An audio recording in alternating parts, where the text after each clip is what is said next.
This audio talk is titled Loving Kindness, which for me brings up an immediate image of the heart. And as we've talked about many times, the heart and mind can be thought of as one, or at least intimately and totally connected. So I would actually like to begin tonight by talking a little bit about our states of mind. Our frame of mind is intimately connected to our intentions, and our intentions, however conscious or unconscious, are connected to our actions. These three aspects of our lives, frame of mind, intentions, actions, go round and round, constantly influencing each other.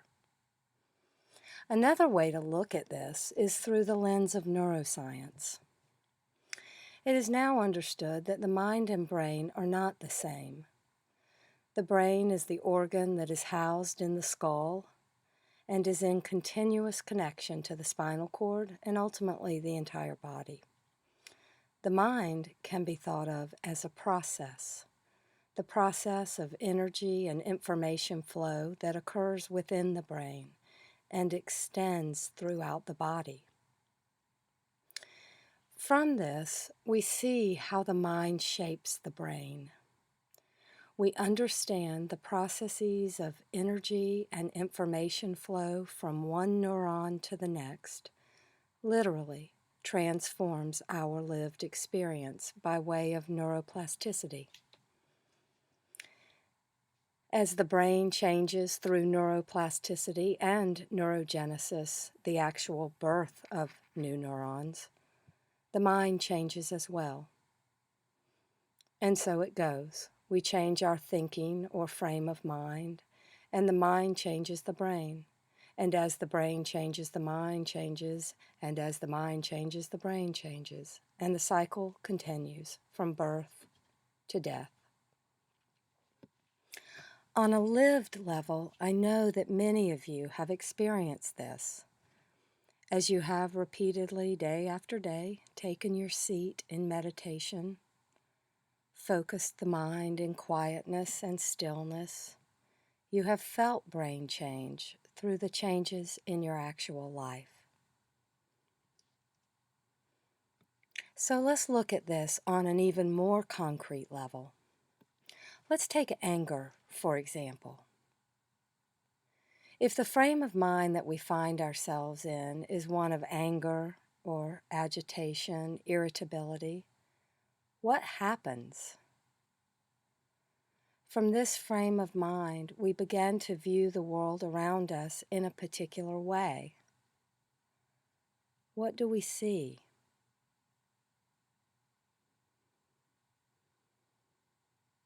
From this frame of mind, perhaps our intention becomes to distance ourselves from the object of our irritation. Perhaps our intention begins to punish our object of irritation. And whatever our intention is, again, conscious or unconscious, some sort of action flows from this. All of this can happen in a matter of nanoseconds without a whole lot of our awareness. Most likely, all of us can resonate with this a little bit, if not a lot. On the other hand, let's look at a frame of mind of generosity and kindness. When we are in this frame of mind, what does the world look like? What do we see? From this frame of mind, I imagine our intentions are quite different. If we are feeling a sense of spacious friendliness, I imagine we might smile spontaneously as we notice someone coming toward us.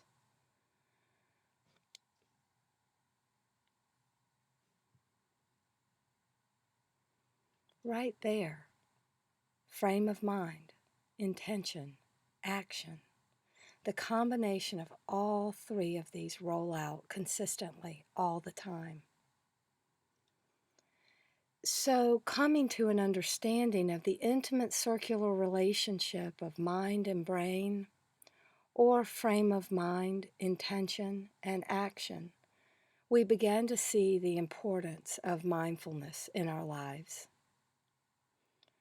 The cultivation of mindful awareness allows us to begin to bring into focus cause and effect. We began to notice that when I feel like X, I act like X. When I act like X, I feel more like X. When we cultivate awareness, we begin to also pay attention to our bodies and to our hearts. The beautiful language of sensation that tells us so much. We deepen our awareness of what our actual lived experience is in our bodies and particularly our hearts when we are judgmental, greedy, envious, or angry. We literally feel this and we know this. And with awareness, we see the connection to our frame of mind. When we are feeling open, connected, wishing others well, we also know our lived experience of this in our bodies and in our hearts. Which brings us to a very important question. What is it that we really want to cultivate? What is it that we really want to cultivate in our lives? After all, we are the gardeners of our own lived experience. A gardener is under no illusion that if he or she plants a squash seed, it is a squash that will emerge. If he or she plants a turnip seed, it is a turnip that will grow. Why is it that we expect anything different in our lives as human beings? Indeed, what we harvest, what we cultivate, grows. Would we like to cultivate a heart and mind that is open, that can receive, that can feel joy? Or do we want to cultivate a heart and mind that is closed, isolated, dissatisfied? In Buddhism, there are 4 states of mind, known as the Brahmaviharas or the 4 immeasurables. These vast, limitless mind states are known as loving kindness, compassion, sympathetic joy, and equanimity. The cultivation of an open heart and mind occur as we practice meditations associated with all 4 of these. Tonight we are specifically focusing on the first of these 4, loving kindness. Loving kindness is both a state of mind and a practice of limitless friendliness. It is a state of mind that is open and receptive and connected to all sentient beings. It is a state of mind in which categories of self and other, of mine and yours, fall away. This is actually the most natural state of our heart. But from an early age, and we all know this, as we began to experience hurts and pains, we began to build walls around our hearts so that we will not hurt again. So this practice of working with these walls is a process. Learning how to love both ourselves and others is a journey. Learning how to take care of ourselves as well as care for others really is a journey. Loving kindness meditation is a practice that can be supportive as we learn to dismantle our walls that have led to our isolation, disconnection, and fears. Practically speaking, loving kindness meditation focuses on a variety of categories of people. Typically, it is customary to begin with ourselves. There's a cliche that states, if we cannot love ourselves, we cannot love others. As we began to bring mindfulness to our hearts and bodies, we began to understand this at a very deep level. When our heart is hard and closed, it is very difficult to truly feel for others. Sometimes our heart becomes so hardened and so closed that it is hard to feel much of anything. For some of us, when others are being kind, generous, or gratifying to us, we can feel our heart open up. And yet we also feel it close when others are not being so kind or generous or gratifying. Wherever we are on the continuation of closing down our heart, working with our own heart is very important. Beginning to accept ourselves and stay in connection with ourselves, no matter what our current state is a practice. Wishing ourselves safety, peace, health, and well-being, even when our critical voice believes we do not deserve it, is the beginning of our transformation. Sometimes we spend a very long time simply doing loving kindness for ourselves as a deep heart practice. Typically, after bringing loving kindness to ourselves, the practice continues next with a focus on a benefactor. A benefactor is typically someone who has been good to us, who has our best interest at heart, who has helped us grow. A teacher, a mentor, whether this person is within our family or outside of our family, or even a spiritual leader, this person is someone who we feel gratitude for. As we bring this person's image to mind, we wish them safety, peace, health, and well-being. The next category we typically work with is a friend. This person, again, whether a part of our family or not, is someone who we have warm feelings about and want to wish them safety, peace, health, and well-being. The next category is the category of a neutral person. This is a very interesting category and experience.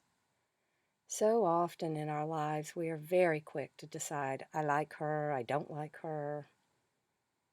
Most often, a neutral person is simply someone who we are fairly unaware of. When we focus on this category, we begin to move out of the boundaries of ours and not ours. We began to open our hearts up to wishing people that we have no connection with really loving kindness.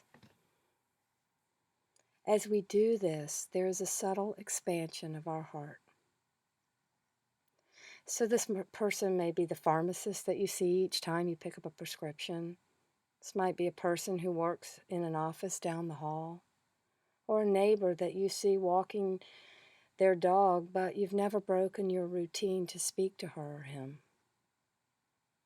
We bring an image of this person up, open our heart, and wish them safety, peace, health, and well-being. The next category that we typically focus on in loving kindness meditation is the, quote, difficult person.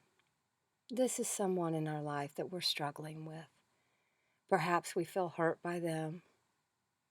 Perhaps we have hurt them in some way and have a sense of shame or remorse. As I think about this, right now we are in the midst of a very interesting political season in our country. And as I write this, I'm reminded that this difficult person could be a politician, someone who brings up fear or anger in us. Focusing on this category begins to provide us with the opportunity of experiencing painful feelings while maintaining an open heart. What I mean by this is developing the capacity to genuinely wish someone no ill will, but instead safety, peace, health, and well-being, even in the face of difficulty.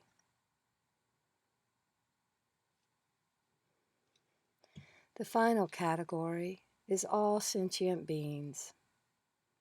As part of this experience, we open up our hearts to all human beings, as well as all animals, two-legged, four-legged, all insects, birds, fish, all beings with sentience. Within this experience, we really begin to touch the vastness, the limitlessness of our heart's capacity. Within this experience, there are no boundaries of feeling. We wish the world to be free. So this week, you will begin to explore this experience intimately for yourselves. And I feel a sense of excitement and connection to all of you as you begin this exploration. I wish you all safety, peace, health, and well-being, and look forward to connecting to you when we're together again to explore this in dialogue.